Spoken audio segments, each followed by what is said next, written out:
All right, we've got a lot to cover in today's video. Today we're going to be using multi-frequency testing. The tester you're looking at is a Zetec MIZ-27 instrument. We're going to be using multi-frequencies. For the MIZ-27, we got 500 kilohertz, 300 kilohertz, 100 kilohertz, and 50 kilohertz. And I got some pretty good spread in those frequencies because I want you to see the different effects that different frequencies have on different depths of flaws, surface breaking and non-surface breaking cracks. So let's start off with the reference sample. You always need a reference sample, right? If you're setting up a test and you don't have the right reference sample or reference standard that represents your test material well, you're setting yourself up for failure. So this particular sample I put together is about 1/4 inch thick of aluminum. Can you see that? It's pretty thick. And then I have a series of surface breaking cracks ranging from very shallow to quite deep as far as eddy current is concerned. You know, that's not even that deep if you measure it with a ruler, right? 1/4 inch is like really pushing the limits of eddy current testing. And that's even if you have a real large diameter coil and real low test frequencies. Now, of course, you can always do pulsed eddy current, but that's different from conventional eddy current, right? So today we're talking about conventional eddy current. Now, the thinnest surface breaking cracks on this sample are made up of just 2 pieces of aluminum foil. So what's that? 0.001 inches. I mean, it's a fraction of a millimeter, tiny fraction of a millimeter. And just so I wouldn't catch the edges of the aluminum foil, I put some non-conductive tape over the top just so I could smoothly track the surface. Now, how do you think those are going to show up on a high frequency, very shallow surface breaking crack? You're not going to be able to distinguish it from the noise. And you'll see that in a moment. So then, I think here I went to 4 sheets of aluminum foil on each side. Then for the thickest aluminum foil samples anyways, I think I have 8 sheets of aluminum on each side. So very shallow crack, still pretty shallow, getting a little tiny bit deeper. But then we're going to move on to the big boys. Here I have these thin aluminum, I think they're name tags or something that you can engrave on, but they're about 1/2 millimeter thick. So here I just have 2 of them close together, touching actually. And that's a surface breaking crack simulation, right? Then over here, I stacked up 2 of those. So now it's about 1 millimeter thick with a crack that goes all the way to the base metal. And then finally, this is a real deep surface breaking crack. It's about 1.5 millimeters. And again, you can go deeper than that. It all depends on what type of coil you're using, what your test frequencies are. So we're just going to take a look at what we have today, and then we'll see what sort of information we can unpack. So the first thing I'm going to do is take this tiny surface probe. I think it's absolute. I mean, it gives us signals that look like a pure absolute probe would give you, but I don't know. It could be bridge, could be absolute. Anyway, whatever I got set up in the configuration seems to work. You know, and you're going to run across that sometimes. You're going to get a probe and you're not going to know exactly what type it is. So guess how you figure it out? How you figure it out is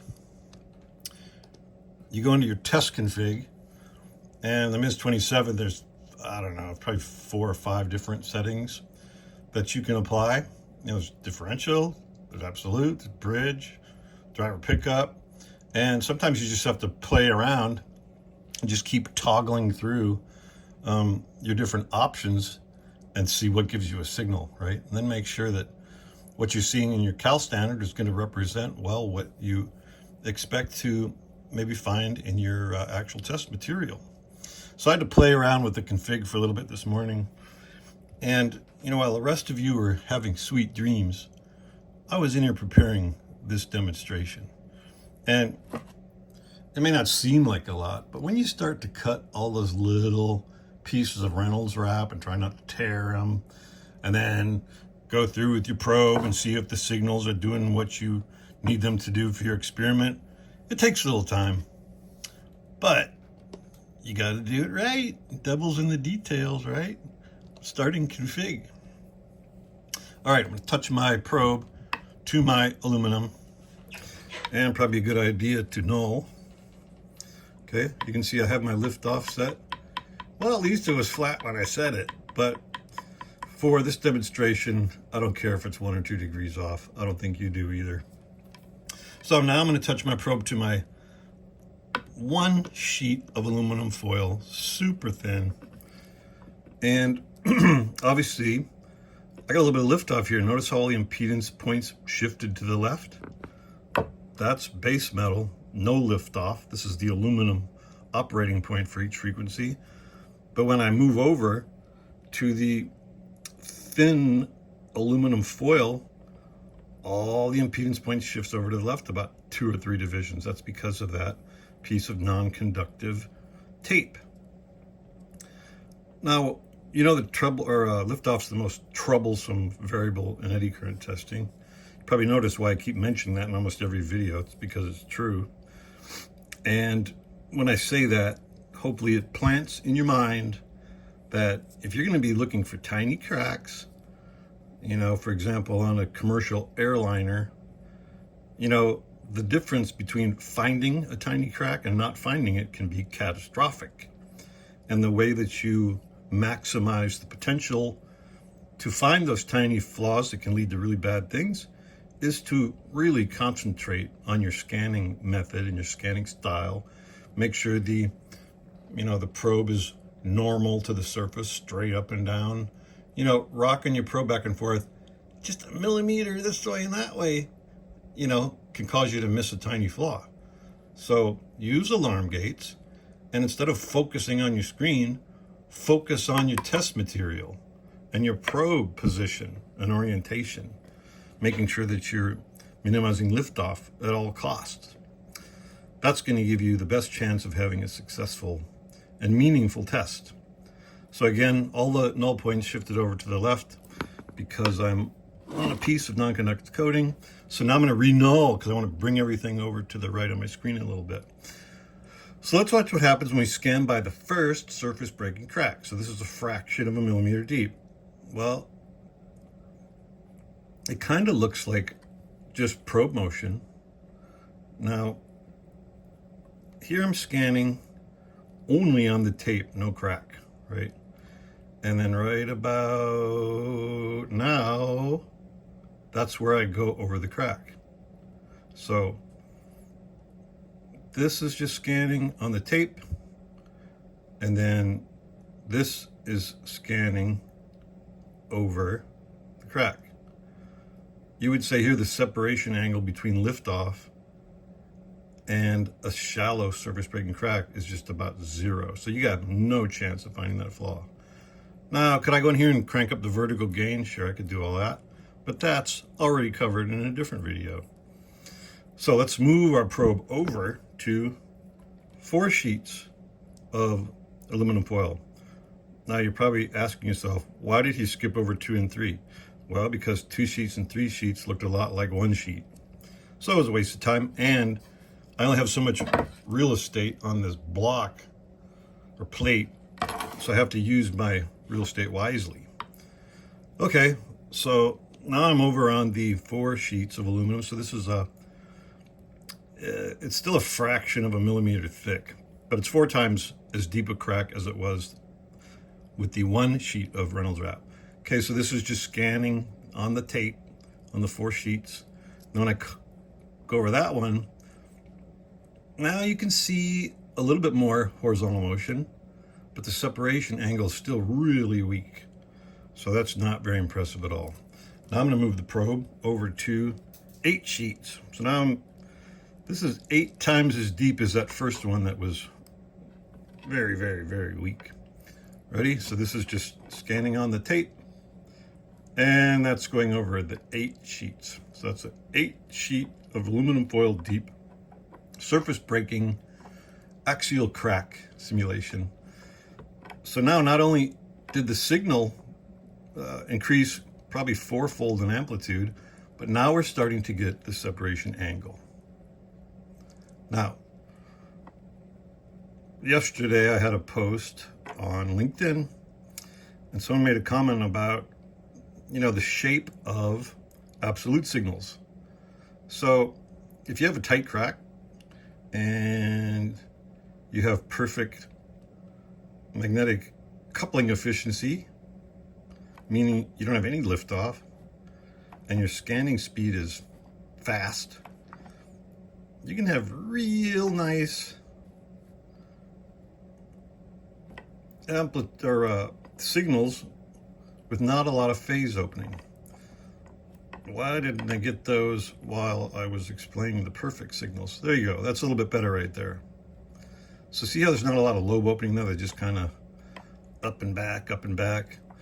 But, we know about liftoff being troublesome and all. If you're varying your liftoff even just a little bit, if you're rocking your coil a little bit, or based on the configuration of the crack, is it a little bit wider in some areas than others? The shape of that absolute signal is going to change a little bit. Now, a lot of times I'll turn this tester on and they look really strange. Sometimes absolute signals will even look like self-comparison differential signals. And then I only come to find out later on that there's some weird kind of filter applied to the frequency. So a lot of times when things don't seem right with your tester and you're ready to throw it in a dumpster, you might want to check, because there's probably some weird setting that the guy before you left in there, or you pulled in from a bad config or whatever. So now we're going to be moving over to the deeper surface breaking cracks. These are going to be about a millimeter deep. All right, so we're going to read on that. This is just scanning on the tape. No cracks yet. Now, what happened there? Okay, no crack. Wait. Clear. Okay, no cracks, no cracks, no cracks. Whoa, look at that one. Now, you might be asking yourself, Ed, why do you have 50 kilohertz? That's the blue signal. Why do you have that so big compared to the other ones? Because it is intentionally set with a much larger amplitude. That's going to become apparent a little bit later in the video, but there was a rhyme to my reason. You've also probably noticed that I very thoughtfully set my persist to 2 seconds. That's so I don't have to keep reaching up and clearing the instrument display and obstructing your view. So I can just scan over and I can talk about each flaw for a few seconds, then I can move on to the next. So here, I just want to talk about phase angle a little bit. We all know about the weighted average of eddy currents and how that affects the signal that you see on your instrument display screen. And here, 500 kilohertz is green, 300 is red, purple is 100 kilohertz, and blue is 50 kilohertz. It seems that probe motion's horizontal, pretty close on all those.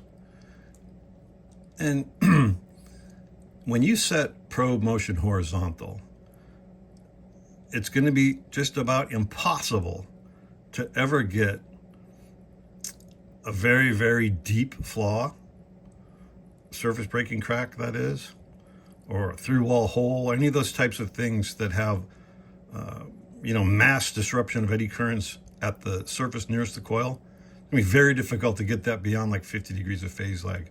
Why? That's because of the weighted average effect, and that when you have tons and tons of disturbed eddy currents right at the surface closest to the test coil, they're always going to give you the maximum input to your signal phase and amplitude. So there's just about nothing on this planet that could pull a very, very deep surface breaking notch or a 100% through wall hole with decent diameter much beyond 45 or 50 degrees. Just not going to happen. But if you know a way to do it, please let me know so I can make a video. But I've never seen that, and I think it's physics related impossible. But I don't know it all. Learning every day. I probably learned 2 or 3 things just this morning. All right, so let's look at the phase on 500 kilohertz. I don't know, it's maybe 40 degrees. 300 kilohertz, in theory, it's probably a little bit less. I can't really tell. Now when we go down to the purple, 100 kilohertz, that you can actually tell by looking at it. The phase lag is a little bit less. Now, if I didn't purposely set the signal amplitude a certain way, the amplitude of 100 kilohertz would in theory be a little bit bigger, just because you get a better response from stuff happening deeper down because of lower and more penetrating test frequency. And the phase angle of the blue signal, probably less. But you know how we can test it out, right? Let's just stop all this.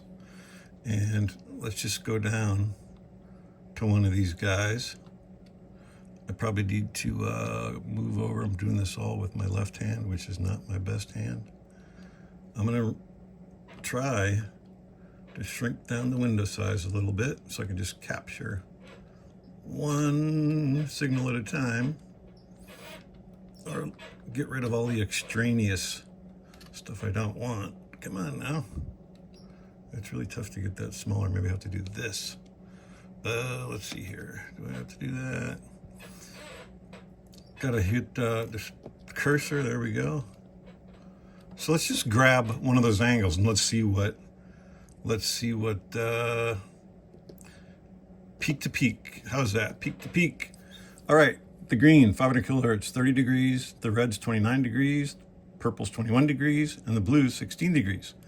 So here you can clearly see, based on those values, that the phase drops as we go lower in frequency. That's because lower test frequencies penetrate deeper quicker than high frequencies.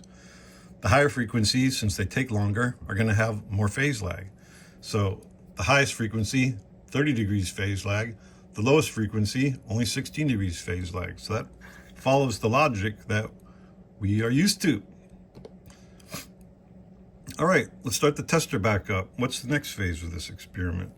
We're going to move on from the 1/2 mil deep crack, which is one we just looked at, over to the one in the center here, which is going to be 1 millimeter deep surface breaking crack. Okay, so that's 1/2 millimeter, and that is 1 millimeter deep surface breaking notch. So the signal amplitude got a little bit bigger on all of them, right? Because this is the first one. Those are about, what, a division and a half, maybe 2 divisions. And then you go to the next one, and these are closer to 3 divisions on at least the first 3 frequencies. So here we're gonna just, let's see, go to data cursor. I'm just gonna go measure these again once. We'll see what happened to the phase on these.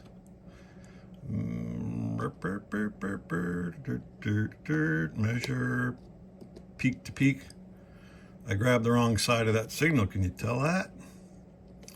So I have to, I guess, I got to get on the right side of that signal. I always got to grab the right side of your signal. Otherwise, you're going to be misrepresenting your phase angles. Measure peak to peak. How's that? Still didn't get it right. See? Sometimes you got to be very intentional with your motions and your movements. Peak to peak, 31 degrees, 30 degrees, 21 degrees, and 16. So see, it still follows our logic, which is good. Always makes the demonstrations go easier when things go like you expect them to. All right, 1/2 millimeter deep crack, 1 millimeter deep crack. And I don't know that you're gonna see a lot of difference on the third one here. Second, third, oh yeah. Here, this is interesting, right? So this is the 1 millimeter deep surface breaking crack. I probably should null it just so you can get a little bit better. Now everything's blowing off screen because it's getting a lot deeper, right? Notice how for the 1 millimeter deep crack, it's a certain amplitude on the first 3 frequencies, the red, green, and purple. But watch when we go to the deepest surface breaking crack next. The amplitude didn't change on the first three frequencies because they're all higher. And their eddy current depth of penetration has reached its max, even on the 1 millimeter deep surface breaking notch. But what about 50 kilohertz, the blue one? The signal amplitude is much larger because 50 kilohertz has the penetrating power to go all the way to the bottom of that surface breaking notch. So that's, you got to use, if you want to get all the way down there, you got to use something low. You don't want to have too much skin effect with those higher frequencies. Okay, now what's the next phase of this little experiment? We're going to go back to the 1 millimeter deep, no, half millimeter deep notch. So not really that deep, but deep enough to be catastrophic.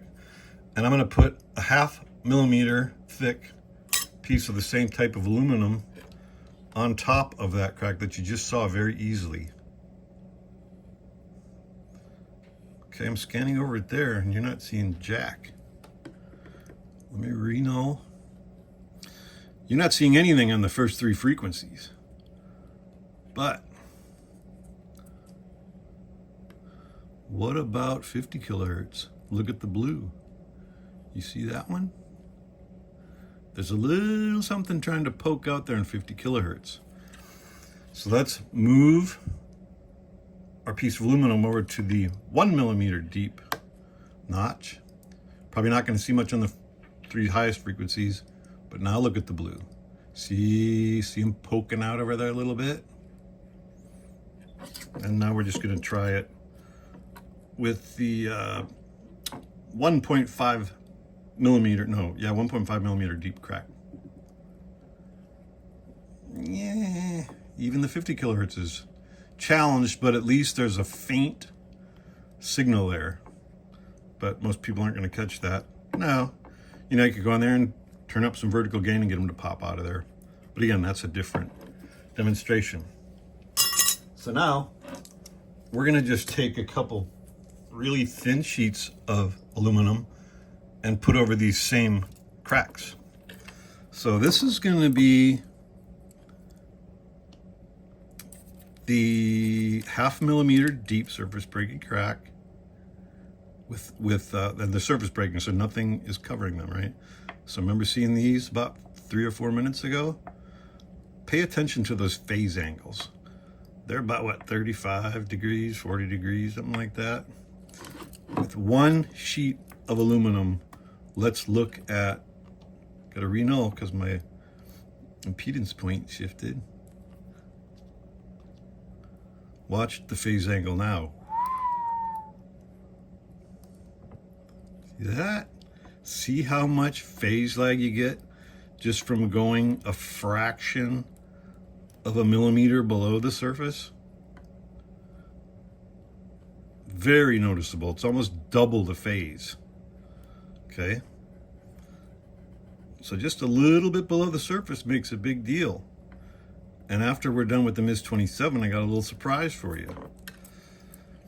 Now let's take that same tiny, very thin piece of aluminum. We're going to stick over the next deep crack. Okay, got a certain amount of phase lag there. Now we're going to go over the deepest crack. I don't think they changed a lot. This is going to be the medium depth crack, and this is going to be the third depth. So that again shows us the limits of this particular coil. Now I'm going to put in 2 sheets of aluminum foil and start back at the thinnest.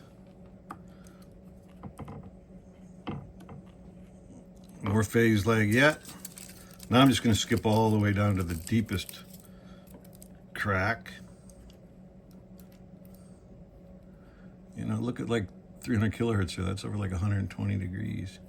Even our lowest frequency, 50 kilohertz, is lagging quite a bit, but at least we're still getting a huge signal on 50 kilohertz because it's going deep, right?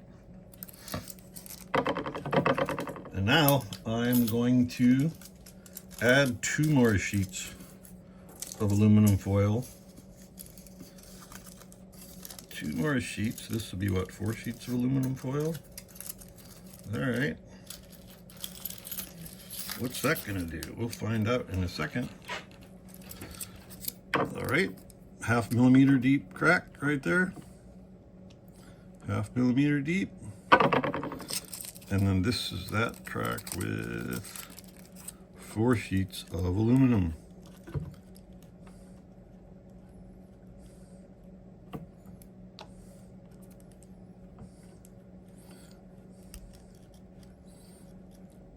Not only, look at, okay, first of all, 500 kilohertz. That signal's coming in at about 180 degrees, so you're never going to see that. It's just washed out with the probe motion. Red data, 300 kilohertz. You can see it. It's over there about 150 degrees, but it's getting pretty small. The purple data, 100 kilohertz, sees it adequately still because it's getting to be a lower frequency. And then our lowest frequency, 50 kilohertz, sees it no problem, right? Okay, now for the next part of this experiment, or demonstration, whatever you want to call it, I have to manipulate the camera for 1 second. So please be patient with the noise and the falling ring light. I could have just paused my video if I was a real video professional.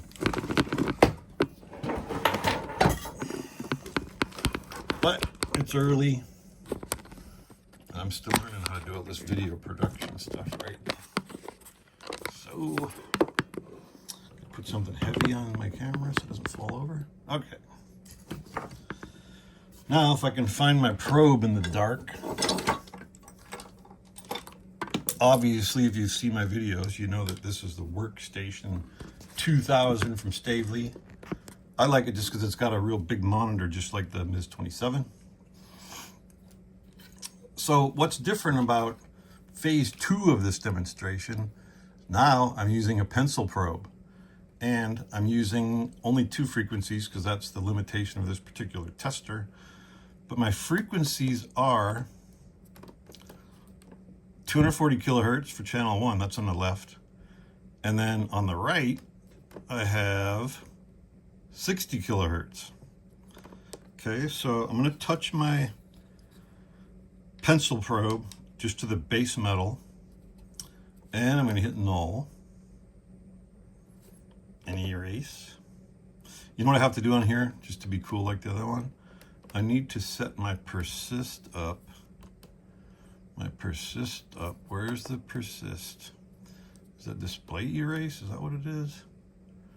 Persist is display erase. We're going to put that to, like, what did we say, 2 seconds before? I think that was an adequate amount of time. All right, main, null.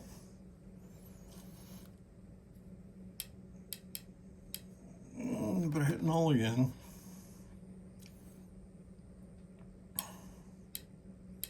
I don't know if you noticed, but I think I was right on the verge of saturating something there, or maybe I just needed to re-null. But again, this is our base metal right here, scanning back and forth. Null points stand pretty much put. But what I'm going to do is put my probe over on that very, very thin tin foil again. So this is a fraction of a millimeter deep surface breaking notch. But again, I'm sitting on top of a piece of that tape, right? So look at shifting my null point over to the left. Not only does it change your operating point, but you're going to lose some amplitude of the flaws because you got liftoff, and we know about the liftoff variable by now, don't we? So I'm going to re-null to get my impedance point back to the right side of the screen where we like it, and I'm going to go over the first surface breaking notch. Doesn't show up that great, does it? Was that 2 degrees? You're not going to find that. Now I'm going to go over to the 4 sheets of aluminum foil notch. What does that do for us? Not 2 degrees, 3 degrees. Still's going to look like noise. Not going to be easy to catch that. Now I'm going through the 8 sheets of aluminum foil. All right, now you can see that one quite a bit better because it's a lot deeper. I got some opening up of those lobes there, right? And it's not because this crack is wide. I mean, these sheets of aluminum are butted right up against each other. It just all depends how you hit it with the coil, how much you're rocking the coil, what speed you're going, all that good stuff. Now we're going to move over to the thicker material. So this is the 0.5 millimeter thick aluminum name tags. That's going to be base metal, but there's my coil on the material. Look at how deep that one is, or how big the amplitude is. That's just because it's about probably 6 or 7 times as deep as the last thing we looked at. Now, what's the phase angle difference between those two? Well, first of all, my noise is not set horizontal, so we need to do that to make any sense of phase lag. So there's channel 1 reset, and then angle 2 I got to bring down a little bit, because I know how much you like things done right during these demos. Okay, phase lag. They look about the same, right? So we're gonna have to go to a deeper crack to see any change. I'm gonna have to renull. Okay, this is gonna be twice as deep. Twice as deep. The highest frequency, which is on the left, you can see the signal amplitude went down quite a bit. That's because, why is that? That's because more of our eddy currents are at the surface with the higher frequency, but on the frequency on the right, which is 60 kilohertz, they're going to get down deeper, so more eddy currents are going to be disturbed by the flaw because they're going to have the opportunity to, because they're traveling deeper in the material than the 240 kilohertz on the left is. Phase lag there.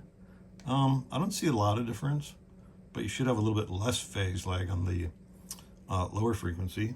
Maybe when we go to the deep crack, we'll notice.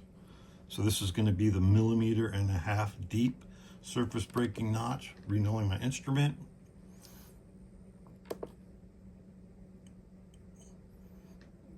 Well, from what I could see here, there's still not a ton of phase lag difference, but we do have a larger signal amplitude on the right just because it's more penetrating. But here's where it gets interesting. Let's take the sheet of aluminum, that's the very, very thin aluminum, and I'm going to put on top of the first crack, which is a 0.5 millimeter. It used to be a 0.5 millimeter surface breaking crack. Now it's going to be a subsurface 0.5 millimeter crack underneath a piece of aluminum. So this first one is with surface breaking. Now watch the phase and amplitude with one sheet of aluminum foil. You ready? There we go. Can you see them shift a little bit? Especially the 240 kilohertz on the left. So again, I'm going to do, I got to renull, always renull. Here we go. This is going to be surface breaking, and the next one's going to be with one piece of aluminum. So clearly, there's a bit more phase lag on at least the 240 kilohertz on the left. Now, what happens when we put another sheet of aluminum foil on there? What do you think that's going to do? Not going to do anything until we null. Now you can really see the 240 kilohertz shifting to the right, a lot more phase lag. So let's just take those same 2 sheets of aluminum foil. Now we're going to move over to the 1 millimeter deep surface breaking notch. So this is going to be surface breaking. So bigger amplitude on both because it's deeper. And see, just rocking my probe just a little tiny bit changes the shape of that signal, changes the amplitude of the signal. My null point will shift back and forth on the screen. So it's a real mess when you don't control liftoff. So surface breaking right here, but now I'm going to put in the 2 sheets of aluminum and look at the phase lag, how it changes. Got more phase lag on both channels. And then finally, this is going to be the 1.5 millimeter deep, which is the deepest of the surface breaking notches.